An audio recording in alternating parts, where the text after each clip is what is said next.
Let's have a look beyond what the patch notes say with our special guest, Nandi. Thanks for having me back on your channel. I really enjoyed the last interview, and I guess we're back today talking about the patch notes. The pleasure is mine. So let's start by the new feature campaign events. So what do you think about them? Yes, to expand on what we've already seen in the patch notes, we know that the campaigns increase in difficulty and are rarity capped. So that kind of works similar to Incursion, where you start off at common and then uncommon rarities. And as you progressively complete missions, or in this case, battles, you will face increasingly difficult enemies and increasingly difficult rarities. Very interesting because, well, I love the rarity caps in Incursions. It's kind of fair for everyone and not like, okay, if you have 3 diamond characters, you just breeze through it. So everyone has to think about the game. And that's what I love about the game, the gameplay mechanics. Yeah, so for this campaign, the main 3 characters are the 3 Death Guard. So Corrodius, Pestilin, and Maladus. So if you don't already own either of those 3 characters, then the campaign has this nice sort of borrow mechanic where you can borrow the character from the sort of game, from the borrow pool, and that character will automatically be capped to the rarity of the battle you're fighting, which is really nice for newer players and makes the campaign more accessible for them. But the sort of drawback is that if you borrow characters, you get fewer rewards. You don't get the milestone rewards that are a new feature of these campaigns. Yeah, that's very cool. The thing is, well, I don't know if I really like this selection of characters, but yeah, we will see how that works out. Yeah, I think you're right. Obviously, I agree. I think it would have been nice to get Rotbone in that core trio. Having a healer was, obviously going to make life a lot easier. But I guess there also must be some incentive for them to ask you to build Rotbone or try and unlock Rotbone as a healer. Okay, so I'm looking forward to it. I'll definitely do some videos on that, on the harder missions. I guess you do too? Yeah, I mean, maybe eventually, but I think it's going to be, the harder missions will be harder, won't they? Like, you have to fight these characters and you have to fight these bosses. And if your characters are capped to the same rarity, I don't think it's going to be as easy as people think. That's actually my main gripe with the normal campaigns, that they're kind of trivial. When you have D3 Bellator, then you will just win every other Imperial campaign. So it takes out the fun of that because there's no challenge. I think if you recall in our last interview, one of the things you asked me was, about new content and keeping end game players or mid game players engaged. And I think this is a really good way of doing it, right? Having rarity caps where you're actually forced to think a little bit and strategize a little bit. And ultimately, what's quite a tactical game is a really good way of keeping those other players who have D3 Bellators, who have D3 Maladus, who have D3 Rotbone engaged to the content. Yeah, definitely. I'm very curious how the reaction will be from the crowd, from you. The next bit I think is pretty exciting. There's a new character coming to the game that they've officially announced, Sygex the Cataphron Destroyer. This guy's been pretty heavily data mined, even going back as far as a year. We knew that he was going to be the 5th AdMech, and now it looks like he's going to be an enemy. So we'll get some look at him and his abilities and his graphics and animations within this AdMech campaign, which I think is pretty cool. Definitely, yeah. Okay, what have we got next? Another home screen event, the Machine Hunt. So I guess defeating mechanical units in campaigns and campaign event battles. So, fighting in the AdMech campaign should also earn you some metal scraps. And I guess within the campaign, it's only going to be, Necrons and Boss Gulgorts in the Orc campaign and Snapper-Rekka. I mean, that's very, very small. Grot tanks as well, actually. Grot tanks are mechanical, aren't they? True, yeah. Yeah, so... yeah, Indomitus would be probably the best place, and the new campaign, of course. Yeah. And I guess that leads us on to the next thing, which is the Steel and Ruin event, a survival event with the Chaos units against AdMech and Blood Angels. So what do you think about the pick for the main protagonist? I think it's a good one. Rotbone's like probably the most demanded Chaos character there is, isn't there? And, he's the only Chaos healer. He's pretty important for legendary release events, for making progression in Chaos campaigns. Just a really good character, I think, to have a lot of people unlock. So good choice by them. I have to disagree. Do you? How come? Yeah, because I like that the event will give the shards for Rotbone. That's very good. But he's not able to carry the event probably. So that's going to be hard for newer players to unlock him. Because, well, if you don't have like high D3 units, it's probably hard to get to the later stages, and then you're unable to unlock him. Not like in the last event, you were able, if your units were not that strong, you were able to cope because, well, the Red Gobbo was just so strong. Mm-hmm. With a healer at the front, I don't know how much he can do on its own. Yeah, I think that's a good point. But I guess the other counterpoint is, if you're saying that the protagonist is a healer, would players rather unlock a healer, which is generally quite an in-demand character, but accept that, that's going to make actually progression in the campaign harder? I think it's, there's a balance there, isn't there? Yeah, well, we haven't unlocked the Red Gobbo with the Red Gobbo event, so they could pick another character and then give the shards for Rotbone. So giving the shards for Rotbone is a very good thing, I think. Mm-hmm. But, well, on the one hand, you can unlock him through Guild War. There are other characters you are not able to unlock. So I'm not sure if that's the best pick. And especially as a newer player, it might be hard to participate in the event. So because, well, if your other units are just lacking damage, mm-hmm. well, not just Rotbone can heal them, but that wouldn't do anything. Yeah, that's a fair point.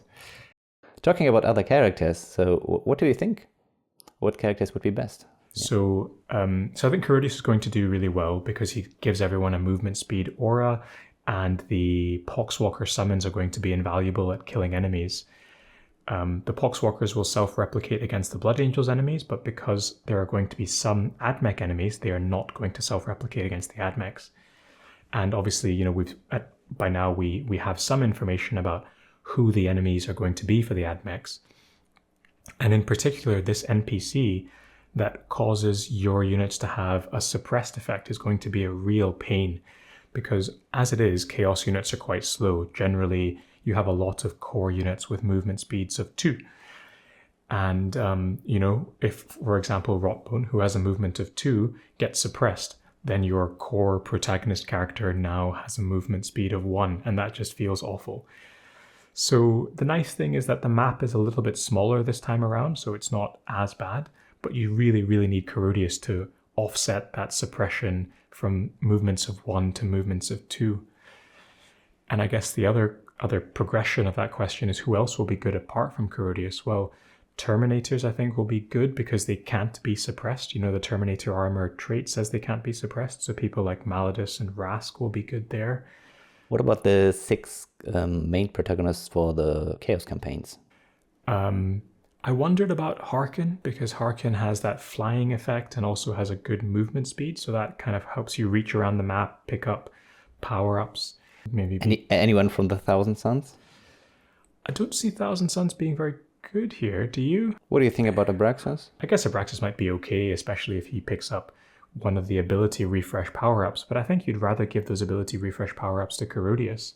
If you have him. If you have him, true.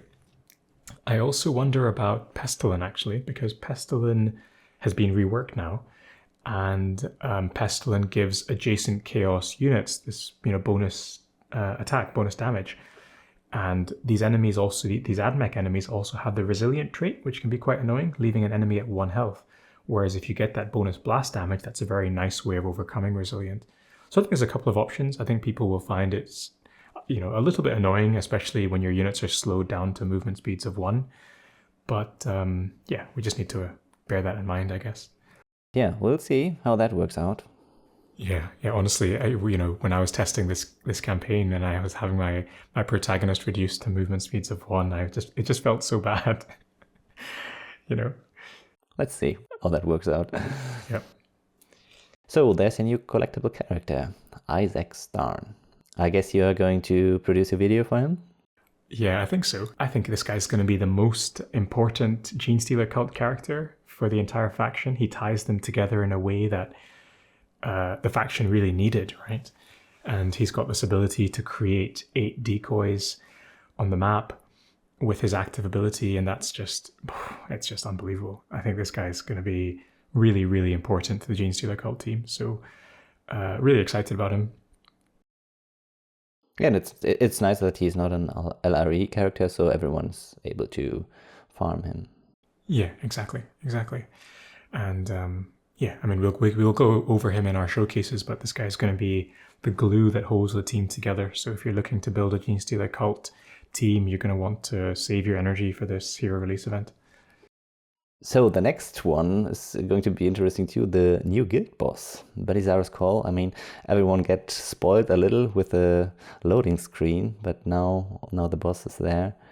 So what do you think about him? Yeah, so he's coming on February 12th, so that's about a month away from now. We know that he's an AdMech boss, which means that the AdMechs are not going to be usable, so straight away the mech team is out the window. So I think that's good for the game, good for the meta, because that team was just dominating everywhere.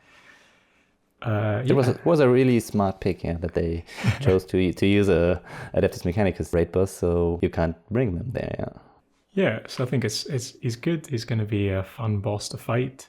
I don't think he's going to be as hard or as punishing as bosses like Magnus or the Avatar were when they first came out.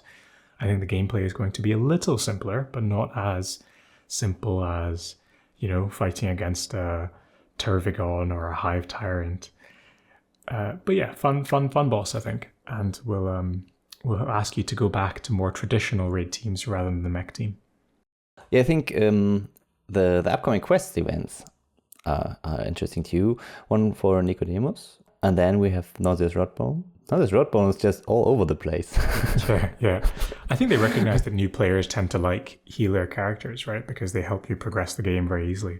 And this patch is very good for having 2 healers, both in quests as well as, Rotbone being unlockable, or rather you get Rotbone shards in lots of different places.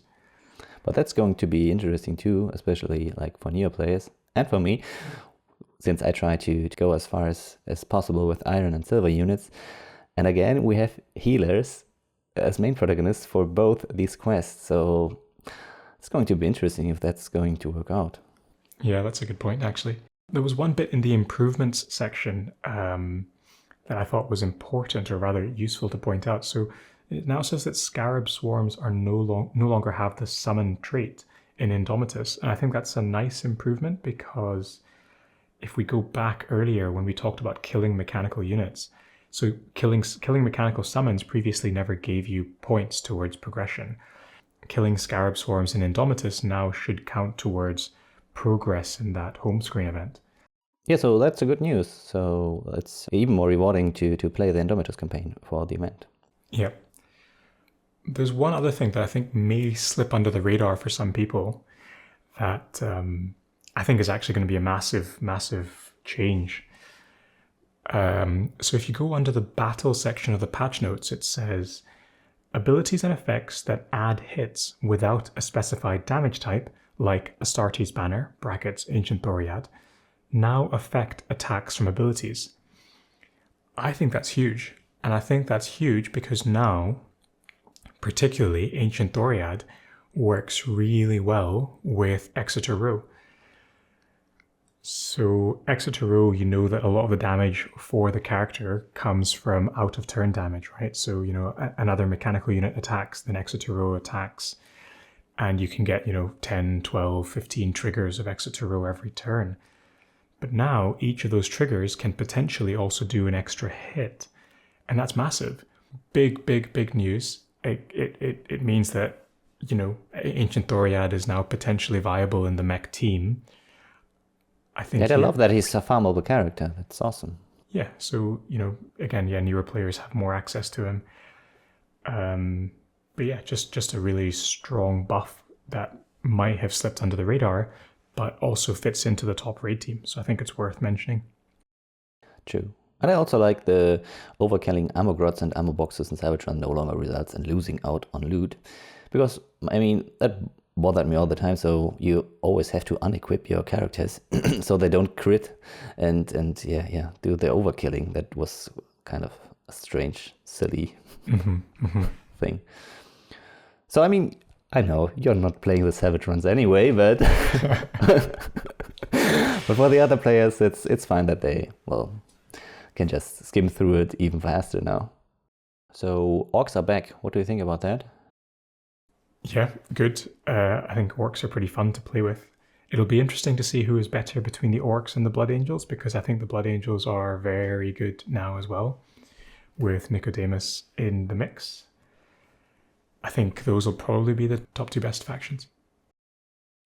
So I wonder if they will keep that habit of putting factions out and then putting them back in. I think they might, but also faction wars in general has a limited shelf life, doesn't it? Because as we see, people gravitate towards the strongest factions, and then actually you end up with a very, very small meta. And I think that was probably part of the reason why they had to remove the orcs last time, was because I think they saw that the number of people playing orcs was just dwarfing everyone else. So if you're just playing for the last chest, I encourage you to play whatever faction. It should be possible to get the last chest, especially if you have unlocked the whole faction, because well, the +2 will decrease the needed wins significantly. Oh, hello. Hi. I'm just having a chat to tacticians about the patch notes. Do you want to contribute anything? Thanks. No, it's okay. Thanks.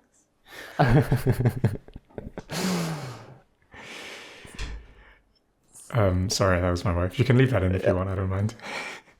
Well, let's see.